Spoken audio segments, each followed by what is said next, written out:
টলিউডের অন্তর্মহলে কানাঘুষো শোনা যাচ্ছে সোহিনী নাকি ইতিমধ্যেই নিজের বিয়ের জন্য ৩ লাখ টাকার নেকলেস অর্ডার দিয়েছেন। শপিং থেকে শুরু করে ফটোগ্রাফার সহ নানান খুঁটিনাটি কাজ প্রাথমিক পর্যায়ে সবই নাকি একেবারেই চূড়ান্ত। তবে সম্প্রতি তারা বিদেশে একসঙ্গে ঘুরে এসেছেন, সে খবর সত্যি। আলাদাভাবে ছবি দিলেও সোহিনী শোভনের ছবির মধ্যে মিল রয়েছে অনেকটাই। তখনই গায়কের অনামিকায় বাগদানের আংটি দেখা গিয়েছিল। গুঞ্জন ছড়িয়েছিল বিদেশে নাকি বাগদান সেরে এসেছেন তারা।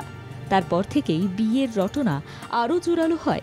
সূত্রের খবর, চলতি মাসের ১৫ তারিখ নাকি ৭ পাকে বাধা পড়তে চলেছেন শোভন সোহিনী। এই পরিস্থিতিতে বলতে গেলে টলিপাড়ার একেবারে ট্রেন্ডিং কাপল হলেন তারা।